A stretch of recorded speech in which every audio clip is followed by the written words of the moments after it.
السلام عليكم ورحمة الله وبركاته. الحمد لله نحمده ونستعينه ونستغفره ونؤمن به ونتوكل عليه ونعوذ بالله من شرور أنفسنا ومن سيئات أعمالنا. من يهده الله فلا مضل له ومن يضلل فلا هادي له. ونشهد أن لا إله إلا الله وحده لا شريك له ونشهد أن سيدنا محمدا عبده ورسوله. أما بعد فقد قال الله تعالى في محكم التنزيل: أعوذ بالله من الشيطان الرجيم. بسم الله الرحمن الرحيم. لا تدعوا اليوم سبورا واحدا وادعوا سبورا كثيرا. قل أذلك خير أم جنة الخلد التي وعد المتقون كانت لهم جزاء ومصيرا. قال النبي صلى الله عليه وسلم: خير الكلام كتاب الله وخير الهدي هدي محمد صلى الله عليه وسلم. صدق الله العظيم وصدق النبي الكريم. ربي أوزعني أن نشكر نعمتك التي أنعمت علينا. اللهم اغفر شيوخنا ولجميع الحاضرين برحمتك يا أرحم الراحمين.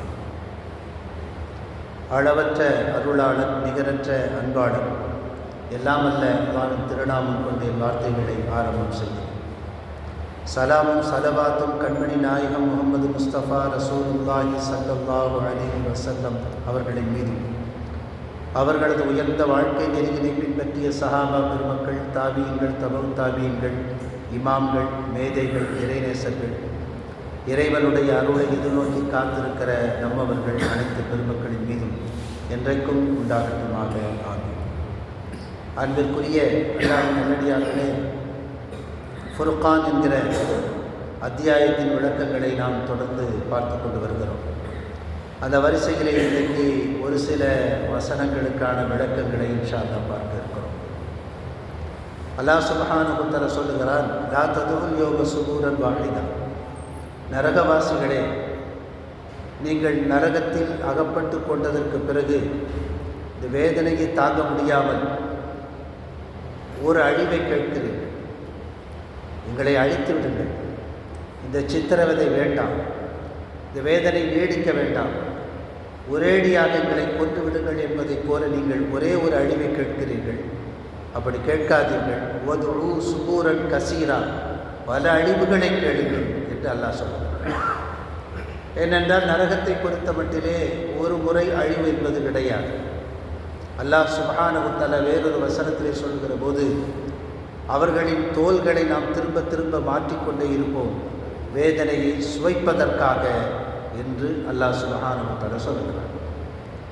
மருத்துவர்கள் சொல்லுகிறார்கள், இந்த தோல் எரிந்து கரிந்து போனதற்கு பிறகு அதற்கு பிறகு வலி உணரக்கூடியவைகள் கிடையாது, அதற்கு பிறகு வலி தெரியாது. நெருப்பில் அகப்பட்டு கொண்டவர்கள் அந்த தோல் கருகி போகிற வரைக்கும் அவர்கள் வேதனைப்படுவார்கள், அதற்கு பிறகு சும்மா இருப்பார்கள். ஏனென்றால் அந்த வலி உணரக்கூடிய அந்த விஷயங்கள் எல்லாம் தோல்களில் தான் இருக்கிறது. நெருப்பு அந்த தோலையும் கடந்து போய்விட்டது என்று சொன்னால் அதற்கு பிறகு வலி இருக்காது.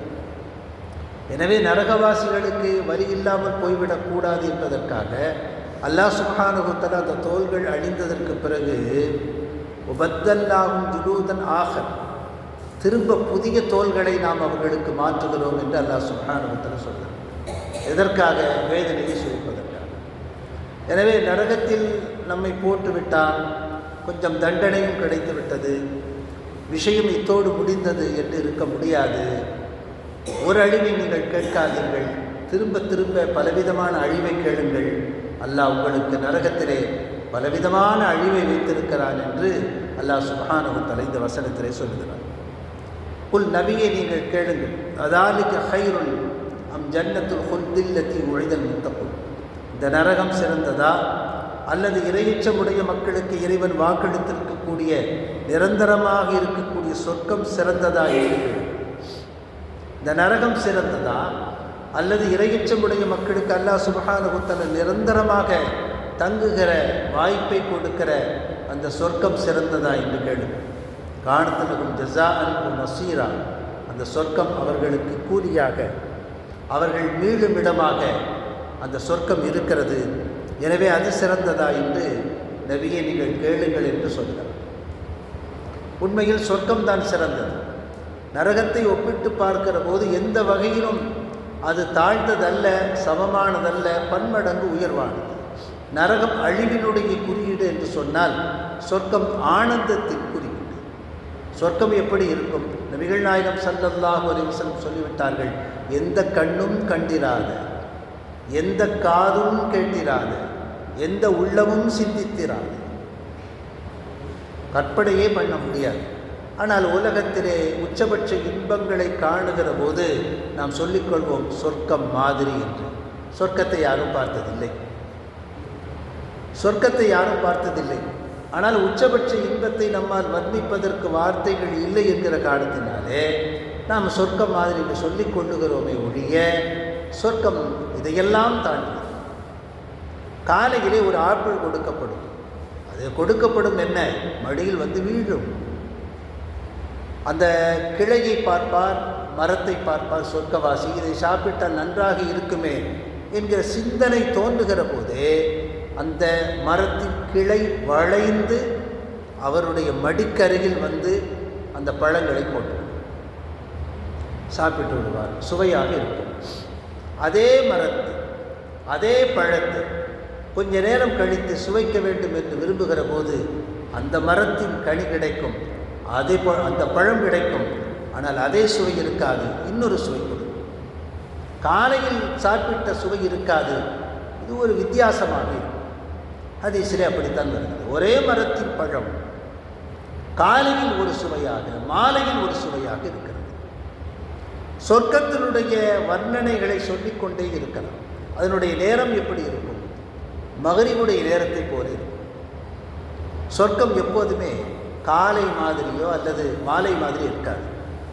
இரவும் பகலும் சேருகிற அந்த மகரிபுடைய நேரத்தை போல இருக்கும். அதனுடைய மண் கஸ்தூரி வாசம் வீசும். சொர்க்கவாசிகள் ஒருவருக்கொருவர் அடையாளம் கொண்டு கொள்வார்கள். அதுபோல தன் நரகவாசிகளும் அடையாளம் கொண்டு கொள்வார்கள். சொர்க்கவாசிகள் அடையாளம் கண்டு கொண்டு அவர்கள் பேசிக் கொண்டிருப்பார்கள். அவர்களுக்கு பணிவிடை செய்வதற்கு சிறுவர்கள் அஸ்ஸலாமு அலைக்கும், உங்களுக்கு சாந்தி உண்டாகட்டும் என்று சொல்லி மதுபானங்களையும் குடிபானங்களையும் கொண்டு வந்து சுற்றி கொண்டே பணிவிடை செய்து கொண்டே இருப்பார்கள். அங்கிருக்கிற மது மயக்கம் தராது, அங்கிருக்கிற மது போதை ஊட்டாது, அங்கிருக்கிற மது தீமை தராது. என்ன வேண்டுமோ குடிக்கலாம், பேசிக்கொண்டிருக்கலாம்.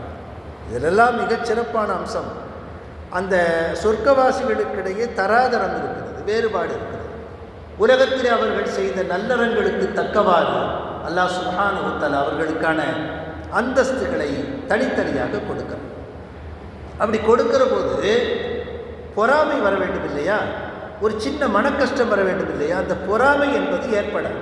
இதுதான் சூரத்துடைய மிகச்சிறப்பான ஒரு அம்சம். சுட்டு போட்டாலும் பொறாமை வராது, அந்த எண்ணமே பிறக்காது, குரோதம் இருக்காது, காழ்ப்புணர்ச்சி இருக்காது. உலகத்தினுடைய எத்துணை கெட்ட குணங்கள் எல்லாம் இருக்கிறதோ மனிதனிடத்திலே, அந்த குணங்கள் ஒன்றும் அங்கே தலையீட்டாது என்பது சொர்க்கத்தின் சிறப்பம்சங்களிலே ஒன்று. குரோதம் இருக்காது, வேதனை இருக்காது, தூக்கம் இருக்காது. தூக்கம் மரணத்தின் சகோதரன். தூக்கம் இருக்காது, மரணமும் இருக்காது. நிகழ்நாயகம் ஸல்லல்லாஹு அலைஹி வஸல்லம் சொல்கிறார்கள், மரணத்தை ஒரு ஆட்டு வடிவத்திலே கொண்டு வந்து அந்த ஆடு அறுக்கப்பட்டுவிடும். அதாவது மரணம் அறுக்கப்பட்டுவிடும். சொர்க்கவாசிகள் சொர்க்கத்திற்கும் நரகவாசிகள் நரகத்திற்கும் பிரித்து அனுப்பப்பட்டதற்கு பிறகு மரணம் என்பது ஒன்று இருக்காது. இனி மரணிக்க முடியாது. சொர்க்கவாசியாக இருந்தால் ஆனந்தம்தான், நரகவாசியாக இருந்தாலோ அதுவும் ஈமான் கொள்ளாமல் இருந்தாலோ சொல்ல முடியாத வேதனை, மிக மிக மோசமான தண்டனை, அதிலிருந்து மீளவே முடியாது. ஆனால் ஈமான் ஒரு கடுகளவு இருந்தால் அல்லாஹ் சுப்ஹானஹு வ தஆலா அந்த நரகத்திலிருந்து அந்த வேதனையிலிருந்து பாதுகாக்கிறார். நபிகள் நாயகம் ஸல்லல்லாஹு அலைஹி வஸல்லம் கற்றுத்தந்த பல்வேறு பிரார்த்தனைகளிலே நரக நெருப்பை விட்டு என்னை பாதுகாத்து விடு என்பதுதான் திரும்ப திரும்ப இருக்கிறது. அல்லாஹ் குர்ஆனிலே சொல்லித்தரக்கூடிய பிரார்த்தனை, நமக்கெல்லாம் பரிச்சயமான ஒரு பிரார்த்தனை, நாம் எல்லாம் அதிகம் கேட்கிற ஒரு பிரார்த்தனை. ரப்பனா ஆதினா ஃபித் துன்யா ஹஸனா, இறைவா இந்த உலகத்தில் எனக்கு நல்லதை கொடு, நன்மையை கொடு. வஃபில் ஆகிரத்தி ஹஸனா, மறுமையிலும் நன்மையை கொடு. வகினா அதாபன்னார், நரக நெருப்பை விட்டும் என்னை பாதுகாத்து. நரக நெருப்பு என்பது அவ்வளவு கொடூரமானது. நம் உலகத்திலே அதுபோன்ற தண்டனைகளை பார்த்து கொண்டிருக்கவே முடியாது. சராசரியாக மிகச் சிறிய அளவிலே ஒரு கால் சுருக்கி கொண்டால் கூட 6 மாதம் ஓய்வெடுக்க வேண்டும் என்று சொன்னாலும் கூட நாம் துடித்து போய்விடுகிறோம். இயல்பான வாழ்க்கை பாதிக்கப்பட்டு விடுகிறது. ஒன்றுமே செய்ய முடியாது. கைகால் அசைக்க முடியவில்லை என்று சொன்னால் அது இன்னொரு பக்கம் வேதனை. நடக்க முடியாத எல்லா உறுப்புகளும் சரியாக இருக்கிறது. வயோதிகத்தின் காரணத்தினால் தான் விரும்பிய செயலை செய்ய முடியாவிட்டால் அது பெரும் சோதனை. அது பெரும் சோதனை. ஒவ்வொன்றுக்கும் ஒவ்வொருவரை எதிர்பார்த்து எதிர்பார்த்து எதிர்பார்த்து எத்தனை நாட்களுக்கு எதிர்பார்க்க முடியும்? அல்லாஹ் குர்ஆனிலே சொல்லுகிறான், அவர்களை ஒன்றும் தெரியாத குழந்தை பருவமாக படைத்தோம், அதற்கு பிறகு வாலிபத்தை கொடுத்தோம், அதற்கு பிறகு வயோதிகத்தை கொடுத்தோம், எல்லாம் அறிந்ததற்கு பிறகு ஒன்றும் தெரியாது. குழந்தை பருவத்திற்கும் முதுமை பருவத்திற்கும் ஒரு வேறுபாடு இருக்கிறது. குழந்தை பருவத்திலே உண்மையில் எதுவும் தெரியாது. ஆனால் முதுமை பருவத்திலே எல்லாம் தெரிந்ததற்கு பிறகு தெரியாது. இதுவரை எல்லாம் படித்தாச்சு, பெரிய பட்டங்கள் வாங்கியாச்சு, நிறைய நிர்வாகங்களை பார்த்தாச்சு, நிறைய நடத்தியாச்சு. ஆனால் இப்போ வயோதிகம், அவருக்கு மறதி நோய் வந்துவிட்டது, அவருக்கு ஒன்றும் தெரியாது, குழந்தைக்கு போல. இந்த வசனத்தை அல்லாஹ் சுப்ஹானஹு வ தஆலா சொல்கிறார். இந்த வசனத்திற்கு ஹஸரத் இக்ரிமா ரலியல்லாஹு அன்ஹு சொல்கிற போது, யார் திருக்குர்ஆனோடு தொடர்போடு இருக்கிறார்களோ அவர்களுக்கு வயோதிகத்தில் இந்த சிரமம் ஏற்படாது என்று சொல்கிறார். இந்த விளக்கத்தை படித்ததற்கு பிறகு நான் நிறைய பேர்களை ஆராய்ச்சி செய்தேன். உண்மையில் யார் குர்ஆனுடைய தொடர்போடு இருக்கிறார்களோ அவர்களுக்கு இந்த முதுமை நோய் வருவதில்லை, இது ஏற்படுவதில்லை. அவர்கள் என்ன செய்கிறார்கள் என்று சொன்னால், அதற்கு பிறகு மிக உயர்வான ஒரு வாழ்க்கை வாழ்கிறார். நினைவு மறதி என்பது சுத்தமாக அவர்களுக்கு இருப்பதில்லை. முன்பை விட கண்ணியம், முன்பை விட அவர்களுக்கு ஆற்றல். காரணம் இந்த குர்ஆனுடைய தொடர்பு. குர்ஆனை எந்த வகையிலாவது தொடர்பு படுத்திக் கொள்ள வேண்டும். நாம் ஓத தெரியாத ஒரு மேட்டரே கிடையாது, ஓத தெரியாத ஒரு விஷயமே கிடையாது. ஹஜ்ரத் மூஸா அலைஹிஸ்ஸலாமுடைய காலத்திலே தௌராத்தை ஒரு பெண்மணி தினமும் விரித்து வைத்து ஒவ்வொரு வரியாக விரல்களை வைத்து, இது என் இறைவன் சொன்னான், இது என் இறைவன் சொன்னான் என தௌராத் படிக்க தெரியாது அந்த அம்மாவுக்கு. அதற்கு தெரிந்ததெல்லாம் அதை கண்ணியப்படுத்துகிற ஒன்றுதான். இதை என் இறைவன் சொன்னான், இதை என் ஆண்டவன் சொன்னான், இதை ஆண்டவன் சொன்னான், தினமும் இதே வேலை. இந்த ஒரு காரணத்திற்காக உடைய பாவங்கள் மன்னிக்கப்பட்டு சொர்க்கத்திற்கு அனுப்பப்பட்டது என்று வரலாறு சொல்கிறது. நமக்கும் குர்ஆனுக்குமான உறவு இன்றைக்கு எப்படி இருக்கிறது? ஓத தெரிந்தவர்கள் எவ்வளவு தூரம் அதற்கு நேரம் கொடுக்கும்? சில மலையாள சகோதரர்கள் நம்முடைய தமிழ்நாட்டிலே வேலை செய்கிறார்கள், பல்வேறு நிறுவனங்களில்.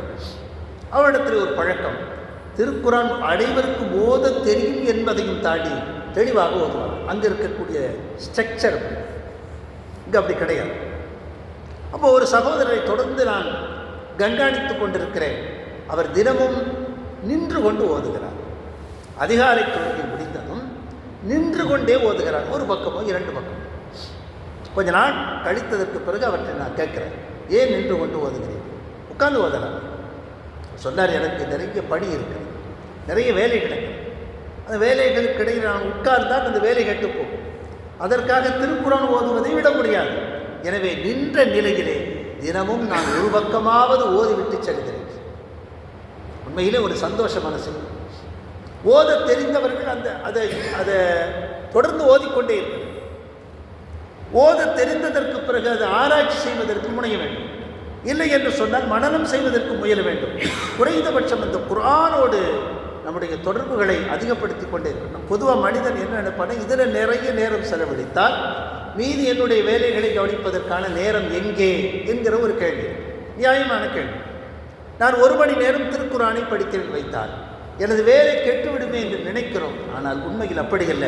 இதனுடைய பரக்காத்துகளின் காரணமாக நம்முடைய வேலைப்பளு குறைகிறது, நம்முடைய ஆற்றல் அதிகரிக்கிறது, இறைவனிடத்தில் நம்முடைய மகத்துவம் கூடுகிறது. ஒரு எழுத்திற்கு 10 நன்மைகள் கிடைக்கிறது.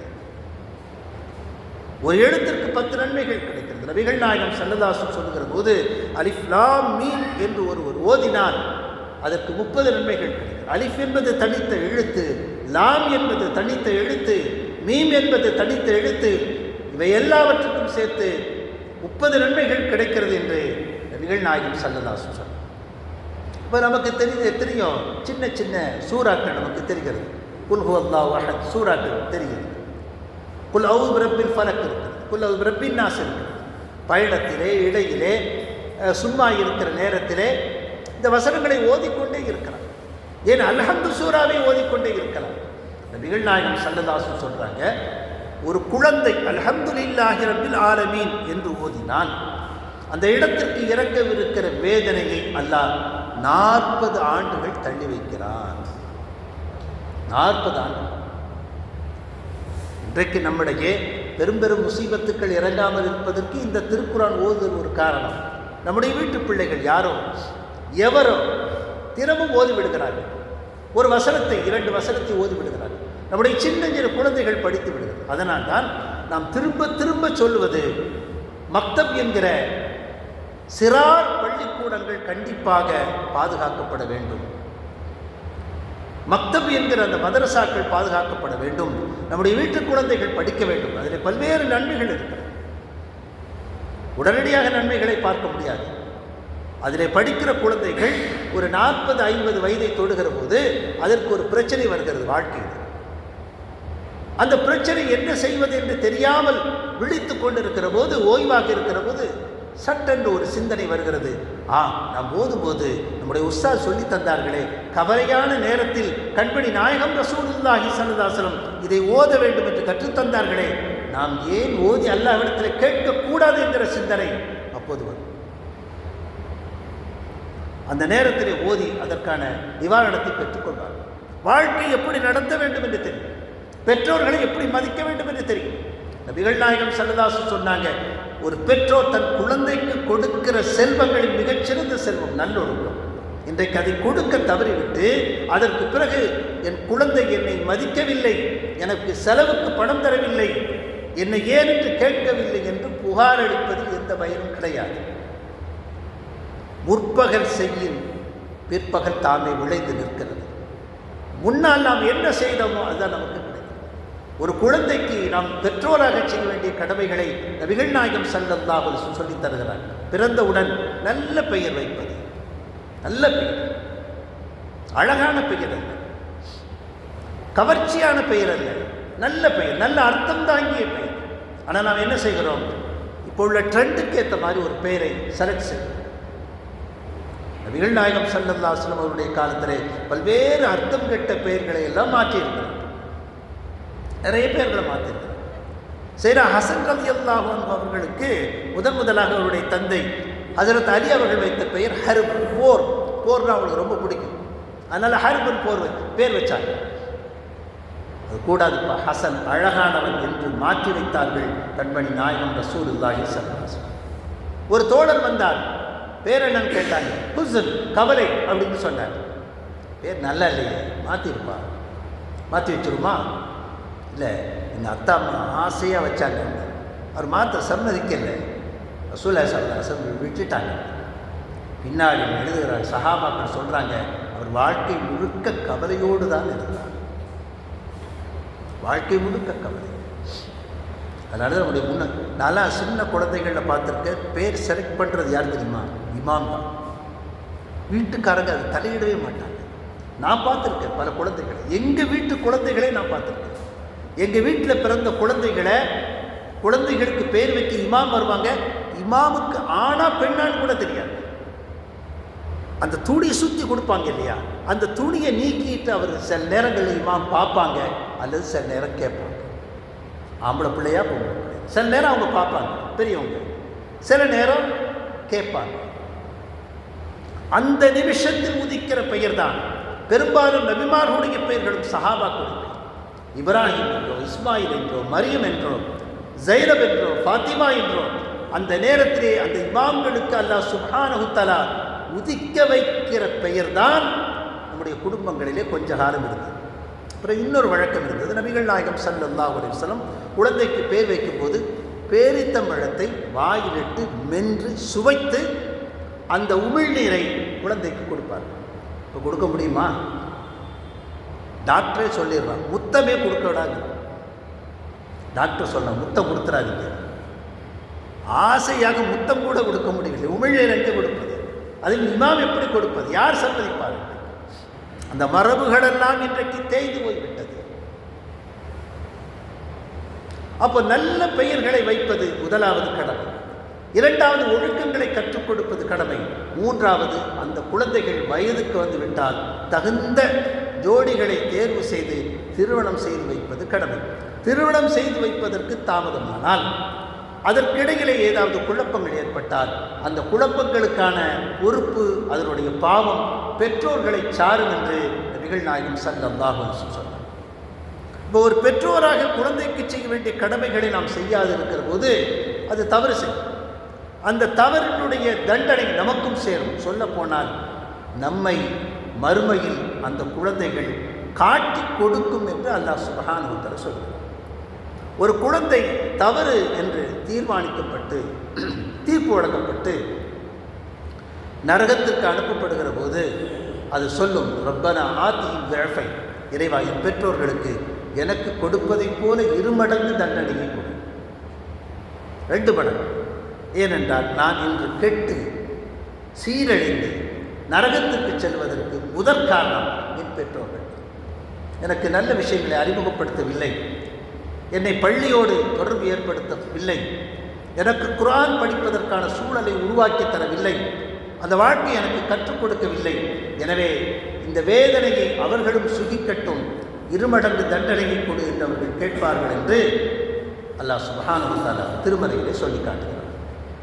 எனவே நரகம் என்பது நாம் நினைப்பதைப் போல மிகச் சாதாரணமாக கடந்து போகிற ஒன்று அல்ல.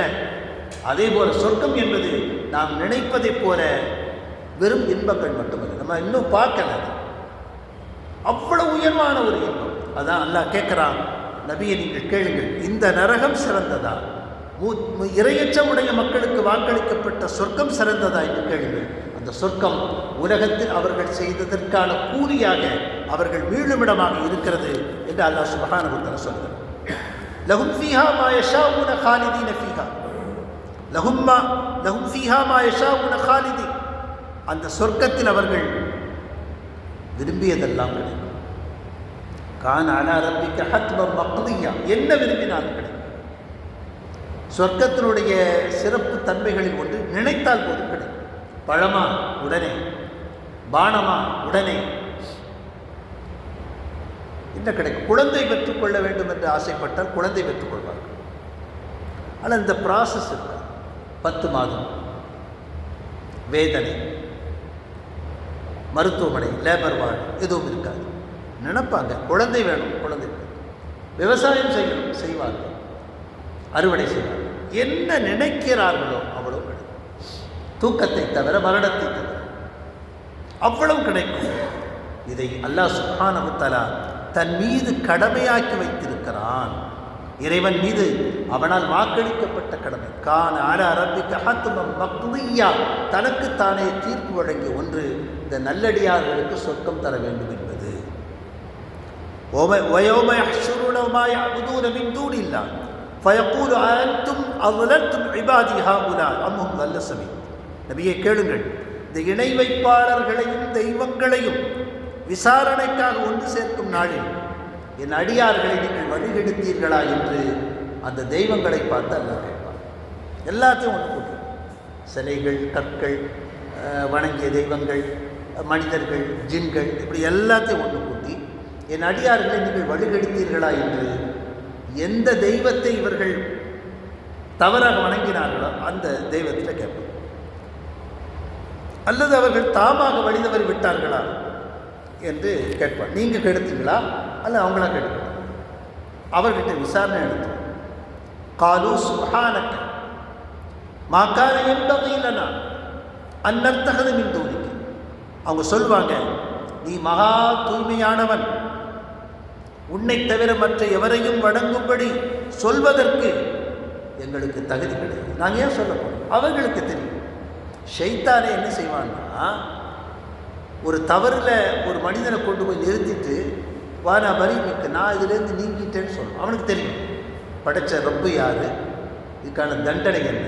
பெரிய அறிவாளி ஷைத்தான், உலகத்தில் மிகப்பெரிய அறிவாளி ஷைத்தான்.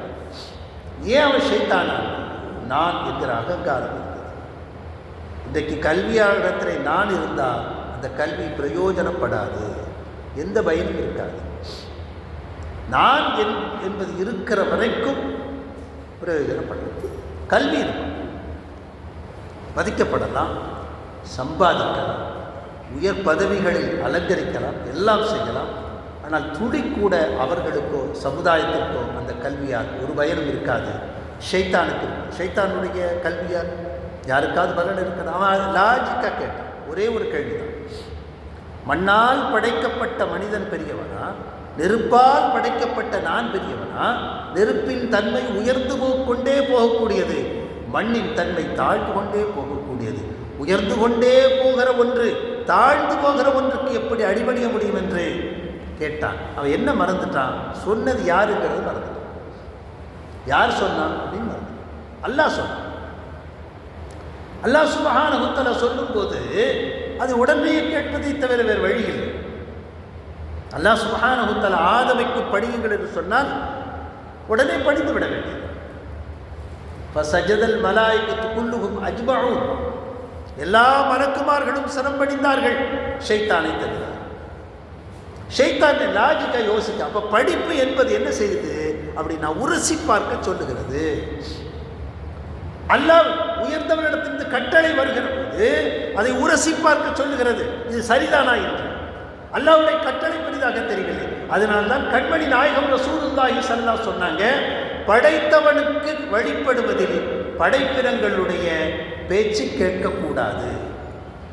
ரப்ப வணங்குறதுல நம்மை படைத்தவனுடைய பேச்சுக்களை கேட்கக்கூடாது. உதாரணமாக பெற்றோர்கள் பேச்சு கேட்கணும், ஆனால் அல்லாஹ்விற்கு மாற்றமாக அவர்கள் சொன்னால் கேட்கக்கூடாது. அது எவ்வளோ பெரிய ஆளாக இருந்தாலும் சரி, நம்முடைய உஸ்தாதாக இருந்தாலும் சரி, பெற்றோர்களாக இருந்தாலும் சரி, அது யாராக இருந்தாலும் சரி, இறைவனுக்கு மாறு செய்ய வேண்டும் என்று அவர்கள் சொன்னால் செய்யக்கூடாது என்று நபிகள் நாயகம் ஸல்லல்லாஹு அலைஹி வஸல்லம். இப்போ படித்தவர்களுக்கு இருக்கக்கூடிய பிரச்சனை என்னன்னா, முதல்ல அவர்கள் படித்த கல்வி வந்து நிற்கும், இந்த விஷயங்களை ஏற்றுக்கொள்ள முடியாது. பாருங்க, சையதுனா அலி ரலியல்லாஹு அன்ஹு சொல்றாங்க, அவங்க அறிவின் தலைவாய், நமக்கெல்லாம் தெரியும். நான் அறிவின் பட்டணம், ஹஜரத் அலி அவர்கள் அறிவின் தலைவாயிலாக இருக்கிறார்கள் என்பது ஒரு நபிமொழி. இது எப்படி புரிஞ்சுக்கணும்னா, என்னை விளங்குவதற்கு ஹஜரத் அலி அவருடைய வியூவில் இருந்து, அவங்களுடைய பாயிண்ட் ஆஃப் வியூவில் இருந்து புரியணும். ஹஜரத் அலி அவர்கள் என்ன சொல்லுகிறார்களோ அதன் வழியாக, அந்த சிந்தனை ஓட்டத்தின் வழியாக என்னை புரிந்து கொள்ள முடியும் என்பதுதான் இந்த ஹதீஸிலே நபிமொழியிலே மறைந்திருக்கிற ஒரு செய்தி. சொல்றாங்க பாருங்க, இந்த காலுறை தடவுதல் என்பது ஒரு சட்டம் இருக்கு. இப்போ குளிர் நேரங்களில் கால் கழுக வேண்டாம். முதலாக ஒரு முறை ஒது செய்துவிட்டு இந்த காலுறையை நல்ல இறுக்கமாக காலுறையை அணிந்து கொண்டால், உள்ளூர் வாசியாக இருந்தால் ஒரு நாள் இந்த காலுறை கழட்ட வேண்டாம், அதுக்கு மேலே தடவுனா போதுமானது. பிரயாணியாக இருந்தால் 3 நாட்கள். இது சட்டம். சையதுனா அலி ரலியல்லாஹு அன்ஹு சொல்கிறாங்க, என் அறிவின் பிரகாரம் நான் யோசித்தால் காலுறையின் கீழே தான் தூசி படிக்குது. இப்போ கீழே தான் தடவும், அதானே முறை. கீழே தான் நடக்கும்போது இந்த பகுதி தானே, இந்த பகுதியில் தூசி. ஆனால் நபிகள் நாயகம் ஸல்லல்லாஹு அலைஹி வஸல்லம் அவர்கள் இங்கே மேலே தடவுவதை நான் பார்த்தேன், எனவே நானும் மேலே தடவுவேன். இப்போ அங்கே அறிவுக்கு வேலை. அறிவின் பிரகாரம் பார்த்தால் காலுறையின் கீழ்ப்பகுதியில் தான் அதிக தூசி, அதிக அழுக்கு, அங்கே தான் தடவ வேண்டும். ஆனால் நபிகள் நாயகம் ஸல்லல்லாஹு அலைஹி வஸல்லம் காலுறையின் மேல் பகுதியில் தடவியதை நான் பார்த்த காரணத்தினாலே நான் மேலே தடவினேன் என்று சொன்னார்கள். நபிகள் நாயகம் ஸல்லல்லாஹு அலைஹி வஸல்லம் அந்த சுன்னத்தை பார்த்து சையதுனா அலி ரலியல்லாஹு அன்ஹு. இப்போ அறிவுக்கு எங்கே வேலை? அறிவு ஒரு புறம். அதனால சொல்லுவாங்க, அறிவாளிகளுக்கு சீக்கிரம் ஞானம் கிடைக்காது, அறிவு கிடைக்கும். அறிவு வேறு, ஞானம் வேறு. அறிவாளிகளுக்கு சீக்கிரம் ஞானம் கிடைக்காது, அறிவு கிடைக்கும். ஞானம் என்பது அதை தாண்டிய நிலை. ஒரு உஸ்தாத் ஒரு மனிதரிடத்தில் மாடு மேய்க்க அனுப்புகிறார். 99 மாடுகள் மேய்ச்சிட்டு வாங்க. ஒரு 2 மாதம் அப்படி மேய்ச்சிட்டு வந்தான். என்னப்பா மாடு மேய்ச்சிட்டியா? 2 மாதம் முடிஞ்சுதா? எவ்வளோ மாடு? 100 மாடு. எத்தனை மாடு? 100 மாடு. 99 மாடு தானே தந்தது உஸ்தாத், 100வது மாடு தான். அதனுடைய பொருள் என்ன? எல்லாவற்றுக்கும் நான் அவனுடைய அகந்தை போய்விட்டது. அந்த மாடு மேய்க்கிற போது அகந்தை போய்விட்டது, நான் என்கிற அகந்தை போய்விட்டது. இப்போ என்ன சொன்னாலும் கேட்கக்கூடிய பக்குவம் வந்து விட்டது. நானும் ஒரு மாடு, சராசரி மாடு. 99 மாட்டோடு நானும் 100வது மாடாக இருக்கிறேன்னு சொல்லும்போது நீ ஜெயித்து விட்டாய் என்ன? ஞானம். அறிவு வேறு, ஞானம் வேறு. வலக்கத் ஆத்தைனா லுக்மானல் ஹிக்மத்த, நாம் லுக்மானுக்கு ஞானத்தை வழங்கினோம் என்று சொல்கிறோம். நபி அல்லாத ஒருவர் பெயர் திருக்குறானிலே சொல்லப்பட்டிருக்கிறது என்று சொன்னால் ஹஜ்ரத் லுக்மான் அலைஹிஸ்ஸலாத்து வஸ்ஸலாம் அவர்கள் தன்னுடைய மகனுக்கு செய்த உபதேசங்களை அல்லாஹ் சுப்ஹானஹு வ தஆலா திருமறையிலே சொல்லி காட்டுகிறார். எனவே அந்த தெய்வங்களை கூப்பிட்டு கேட்கிற போது அவைகள் சொல்லும், நீ பரிசுத்தமானவன், உன்னை வணங்க வேண்டாம் என்று சொல்லக்கூடிய தகுதி எங்களுக்கு கிடையாது, நாங்கள் அவ்வாறு சொல்லவில்லை. எனினும் நீதான் அவர்களுக்கும் அவருடைய மூதாதையர்களுக்கும் சுகபோகங்களை கொடுத்தாய். அதை அவர்கள் அனுபவித்துவிட்டு அதை நினைப்பதை மறந்து பாவங்களில் மூழ்கி அழிந்து போகும் மக்களாகிவிட்டார்கள் என்று நமக்கு எதிராக அந்த தெய்வங்கள், அந்த குற்றவாளிகளுக்கு எதிராக சாட்சி சொல்லுன்னு சொல்றது. ஷைத்தான் அப்படித்தான், தெய்வங்களும் அப்படித்தான். அவைகளெல்லாம் பின்வாங்கி மறுமையிலே நம்மோடு நிற்காது, குற்றவாளிகளோடு நிற்காது. அவைகளுக்கு தெரியும், ஷைத்தானுக்கு தெரியும், இறைவனுடைய தண்டனை தெரியும், இறைவனுடைய வல்லமை புரியும். நம்மை விட மிக அதிகமாக அறிந்திருக்கக்கூடியவன் அவன். எனவேதான் ஷைத்தானுடைய விஷயத்தில் ரொம்ப எச்சரிக்கையாக இருக்கணும். அல்லாமா பூசரி தன்னுடைய முருதா என்கிற காவியத்திலே பாடுகிறார்கள், வகாலிஃபின் நஃப்ஸ வ ஷைத்தான ஃபாசிகிமா.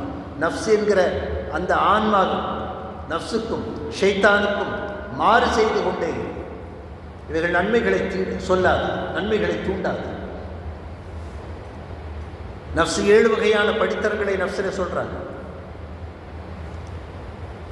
அந்த நஃப்ஸில் மிக மோசமான நஃப்ஸ், தீமையை தூண்டக்கூடிய லவ்வாமா என்கிற நஃப்ஸ் இருக்கு. இன்ன நஃப்ஸல் அம்மாரத்து பிஸ்ஸூ, இந்த ஆன்மா தீயதை ஏவுகிறது என்று சொன்ன செய்தியை அல்லாஹ் குர்ஆனிலே பதிவு செய்து வைத்திருக்கிறார். எனவே அந்த நஃப்ஸுக்கு மாறு செய், ஷைத்தானுக்கு மாறு செய் என்று இமாம் பூசரி சொல்றார். மொத்தத்தில் இறைவனுக்கு மாறு செய்கிற போது தண்டனை கிடைக்கிறது, நரகம் கிடைக்கிறது. எதை நம்பி இவர்கள் பல தெய்வ வணக்கங்களை இறைவனுக்கு புறம்பாக செய்தார்களோ அந்த வணக்க வழிபாடுகள் மறுமையிலே பயன் தராது என்கிற ஒரு செய்தியைத்தான் இந்த வசனங்கள் வழியாக அல்லாஹ் சுப்ஹானஹு வ தஆலா நமக்கு சொல்லித் தருகிறார். அல்லாஹ்வுடைய பெரிய கிருபையினாலே நாம் சிலை வணக்கம் பக்கம் போகவில்லை. ஆனால் நம்மிடத்திலே பல்வேறு பாவங்கள் இருக்கிறது. இறைவனுக்கு பிடிக்காத, இறைவனுக்கு கோபம் ஊட்டக்கூடிய, இறைவன் சொல்லித்தராத, இறைவன் விரும்பாத எத்தனையோ குற்றங்கள் இருக்கிறது. அவைகள் என்ன என்று ஒவ்வொன்றாக யோசித்து களைத்து ஒவ்வொரு முறையும் நாம் பாவ மன்னிப்பு கேட்டு நரகத்திலிருந்து பாதுகாப்பு தேடுவது நம்முடைய தலையாய கடமையாக இருக்கு. ஒவ்வொரு துவாவிலும் இதை கேட்கும், நரகத்தை விட்டு என்னை பாதுகாத்து. ஒரு பையன் மக்தபுக்கு போயிட்டு வந்தான். அம்மாட்ட பசிக்கின்னா அம்மா சொன்னாங்க, கொஞ்சம் சமைச்சு தந்தது, 5 நிமிஷம் போடு அப்படின்ட்டு விறகெல்லாம் வச்சு சமைக்கிறான். விறகு வச்சு சமைச்சோன்னா ஓன்னு அழுகுறான். அந்த அம்மா நினச்சிக்கிட்டாங்க, இப்போ பிள்ளைக்கு பசி பொறுக்க முடியல போல அப்படின்னு. ஏன்பா அழுகுறன்னு கேட்ட உடனே, இல்லை இப்போ உஸ்தாத் ஒரு ஆயத்தை நடத்துனாங்க, ஒரு பாடம் நடத்துனாங்க. நரகத்தினுடைய எரிகொள்ளிகளாக வக்கூது ஹன்னாசு வல் ஹிஜார், நரகத்தினுடைய ஃபியூல், நரகத்தினுடைய எரிகொள்ளிகள் கற்களும். எந்த கற்கள்? தெய்வங்களாக சிருஷ்டிக்கப்பட்டதே அந்த கற்களும் மனிதர்களும் தான். கெட்ட மனிதர்களையும் அந்த கற்களையும் போட்டு அல்லாஹ் சுப்ஹானஹு வ தஆலா நரகத்தின் தீயை வளர்ப்பான் என்று உஸ்தாத் பாடம் நடத்தினார்கள். இதுக்கு என்ன சம்பந்தம்? இங்கே பெரிய பெரிய சுள்ளிகளை வைப்பதற்கு முன்னாலே சின்ன சுள்ளிகளை வைத்துத்தான் நீங்கள் நெருப்பை மூட்டுறீங்க. இதே மாதிரி அல்லாஹ் சுப்ஹானஹு வ தஆலா நாளை நரகத்தை வளர்ப்பதற்கு என்னை போன்ற சிறு குழந்தைகளை ஆரம்பமாக வைத்து எரித்து விடுவானோ என்று நான் பயந்தேன் அப்படின்னு அந்த குழந்தை சொல்லி. இதுதான் அந்த மக்தபினுடைய வெற்றி. சிறு குழந்தைகளிடத்திலே அந்த வயசிலேயே அல்லாஹ்வுடைய அச்சத்தை நரகத்தினுடைய வைத்து ஊற்றி வளர்த்தால் இதுபோல தான் சிந்திக்க தோணும். நரகத்தினுடைய எரிகொள்ளிகள் மனிதர்கள். நாம் அப்படி ஆகிவிடக்கூடாது என்பதற்காக ரொம்ப கவனமாக இருக்கு. நபிகள் நாயகம் ஸல்லல்லாஹு அலைஹி சொன்னாங்க, ஒரு மனிதன் அமல் செய்து கொண்டே இருப்பான், சொர்க்கத்தினுடைய அமல் ஒரு முழம், அவனுக்கும் சொர்க்கத்திற்கும் ஒரு முழம் தான் பாக்கி இருக்கிறது என்கிற அளவிற்கு மிக அழகாக இருப்பான். கடைசியில் ஒரு தவறை செய்து நரகவாசியாக மாறிவிடுவான். அல்லாஹ் பாதுகாக்க. ஒரு மனிதன் நரகத்திற்கான வேலையை செய்து கொண்டே இருப்பான், அவனுக்கும் நரகத்திற்கும் இன்னும் ஒரு முழம் தான் பாக்கி இருக்கிறது என்கிற அளவிற்கு கடைசி நேரத்தில் ஒரு நல்லறத்தை செய்து சொர்க்கவாசியாக மாறிவிடும்.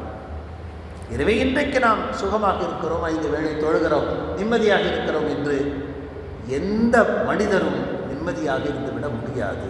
கடைசி என்பது மிக முக்கியமானது. சக்கராத்து வேளை மிக முக்கியமானது.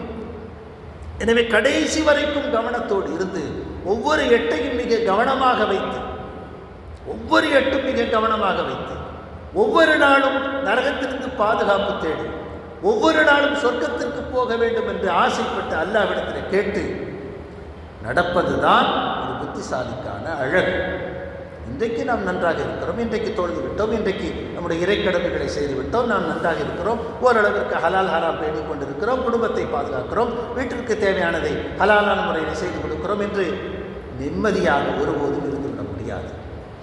நாளை ஒரு சூழல் வரும், அந்த சூழல் எப்படி வேண்டுமானால் மனிதனை புரட்டி போடும், இக்கட்டான தருணத்திற்கு கொண்டு போய் தள்ளும். அதற்கான வாய்ப்புகள் நிரம்ப இருக்கிறது. அவற்றிலிருந்து பாதுகாப்பு பெறுவதற்கு ஒவ்வொரு முறையும் அல்லாஹ்விடத்திலே அழுது நாம் பிரார்த்திக்க வேண்டும். அல்லாஹ் சுப்ஹானஹு வ தஆலா அவனது மகா கருணையின் பொருட்டால் நம்முடைய எல்லா பாவங்களையும் மன்னித்து இறுதி வரைக்கும் ஈமான் நிலைத்திருக்கக்கூடிய பாக்கியத்தையும், சொர்க்கத்தில் சென்று சேரக்கூடிய பாக்கியத்தையும், நரகத்தை விட்டும் பாதுகாப்பு பெறக்கூடிய பாக்கியத்தையும் தந்தல் புரிவானாக. ஆமீன். வாஹிர் தஅவானா அல்ஹம்துலில்லாஹி ரப்பில் ஆலமீன்.